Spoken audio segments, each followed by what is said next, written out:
呢間蘭州牛肉麵，我光顧咗多次，留下咗深刻嘅印象。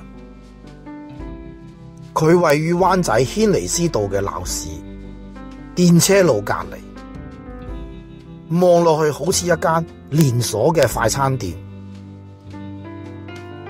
佢嘅餐單非常電腦化，要去電腦嗰度自己點餐。呢度都係一啲中國西北嘅特色美食，包括咗牛肉同埋羊肉。我哋周日4點鐘嚟到，點咗佢個優惠套餐，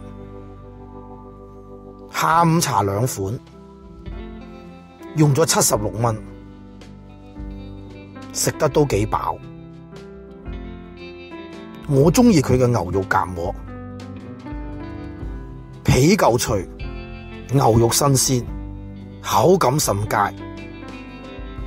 另一個係茄汁水餃麵，麵係幼麵，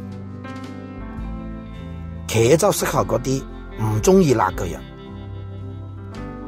我都係中意食辣嘅，所以感覺一般。